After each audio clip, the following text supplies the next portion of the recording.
Assalamualaikum, selamat datang di podcast KKN IAIN Langsa tahun 2022. Halo kawan-kawan semua, apa kabar? Semoga sehat selalu ya. Perkenalkan, nama saya Zahratus Sakinah. Saya dari Prodi Hukum Keluarga Islam Fakultas Syariah IAIN Langsa.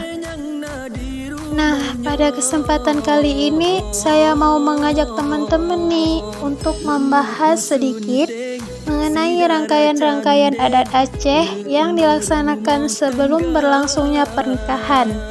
Ada yang udah tahu belum apa aja rangkaiannya? Kalau belum, ayo kita bahas sama-sama.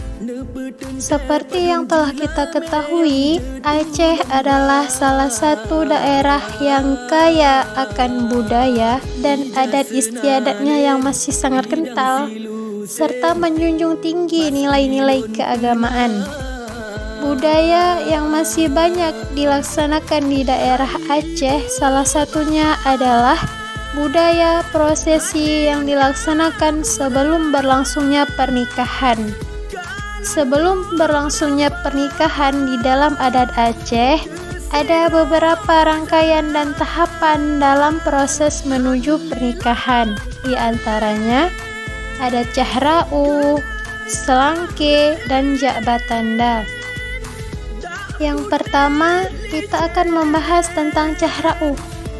Cahra'u dalam adat Aceh adalah tahapan awal perkenalan antara kedua belah pihak keluarga laki-laki dan perempuan, di mana pihak laki-laki tersebut mencari tahu informasi tentang perempuan yang akan dipinangnya, baik itu mencari informasi melalui keluarga, tetangga, saudara, maupun orang-orang terpercaya dari pihak perempuan yang akan dipinang.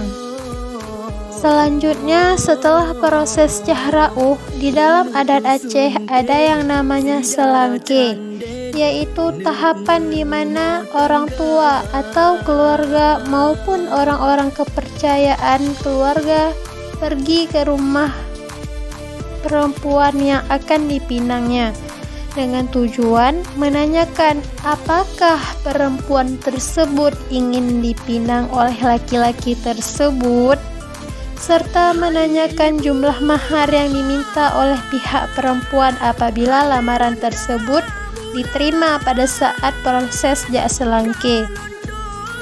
Uniknya lagi, pada tahap ini biasanya menggunakan kata-kata seperti pantun atau sejenisnya yang dilafazkan atau yang diucapkan oleh orang-orang yang dikirim dari pihak laki-laki ke rumah perempuan. Bunyi pantunnya kira-kira seperti ini.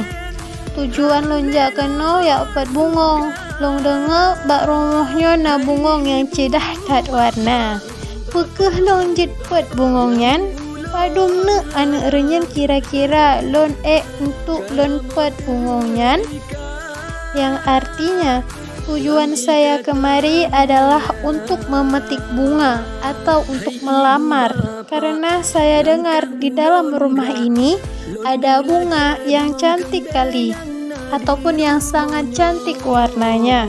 Kira-kira berapa jumlah anak tangga atau berapa jumlah mahar yang harus saya bawa untuk bisa melamar anak tersebut?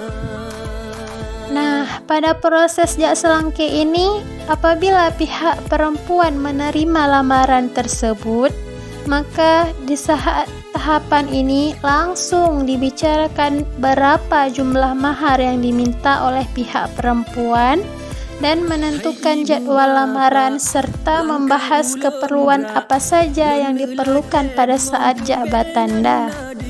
Setelah melewati proses ini, ada tahapan terakhir yaitu ja'bat tanda ataupun lamaran. Ja'bat tanda merupakan tahapan di mana pihak keluarga laki-laki datang ke rumah perempuan yang akan dipinang dengan membawa tanda atau biasanya jumlah mahar yang telah ditentukan pada saat proses jak selangke. Selain itu, pada proses ja'bat tanda ini, pihak keluarga laki-laki juga membawa ranub dan buah tangan berupa kuih-kuih khas Aceh, diantaranya seperti ada mesekat, waje, rasyida, belukar kuning, dan juga membawa beberapa hantaran seperti kain bakal, alat rias, dan juga buah-buahan. Beberapa makanan dan hantaran yang dibawa tersebut biasanya dimasukkan ke dalam talam, setelah itu ditutup menggunakan kain dan diikat.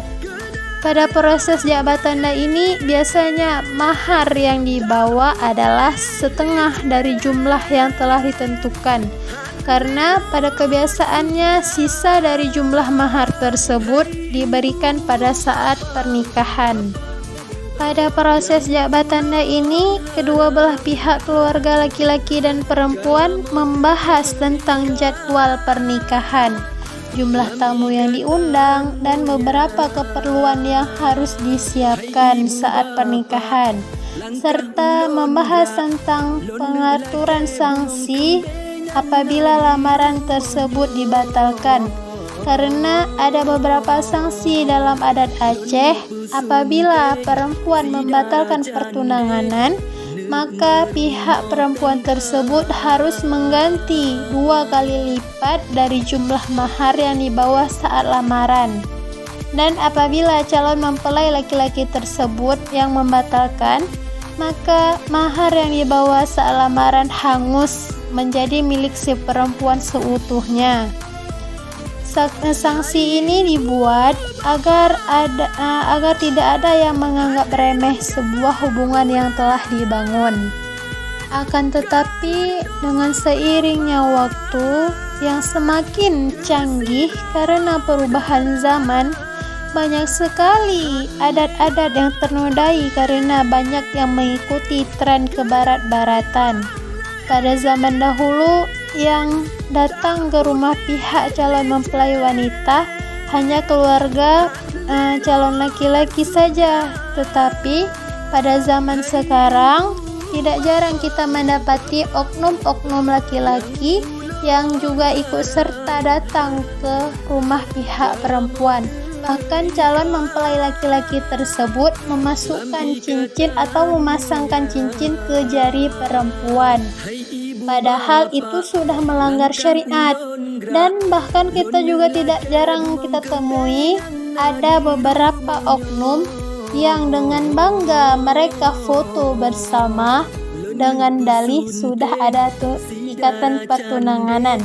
Ada yang foto pegangan tangan, pegangan bahu, dan lain sebagainya.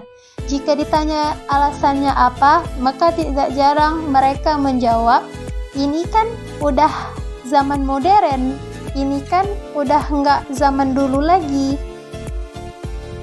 Padahal tanpa disadari mereka sudah melanggar syariat. Dan tidak jarang juga kita temui fenomena-fenomena yang sudah sangat-sangat sering terjadi sesudah lamaran. Ada yang pegangan tangan, boncengan, dan tidak jarang juga kita dapati mereka berduaan. Padahal mereka belum menikah, masih dalam tahap pertunanganan. Hanya ini yang dapat saya sampaikan. Saya berharap untuk kedepannya semoga tidak ada lagi oknum-oknum yang tersebut hingga dapat menodai adat-adat atau tradisi-tradisi yang telah dibangun dengan sakral oleh nenek moyang kita dulu. Semoga semua tradisi yang ada di Indonesia, terutama Aceh, dapat dilestarikan dengan sakral atau dapat dijaga kesakralannya. Sekian, lebih dan kurang saya mohon maaf. Apabila ada banyak kesalahan, saya memohon maaf. Billahi taufiq wal hidayah. Assalamualaikum warahmatullahi wabarakatuh.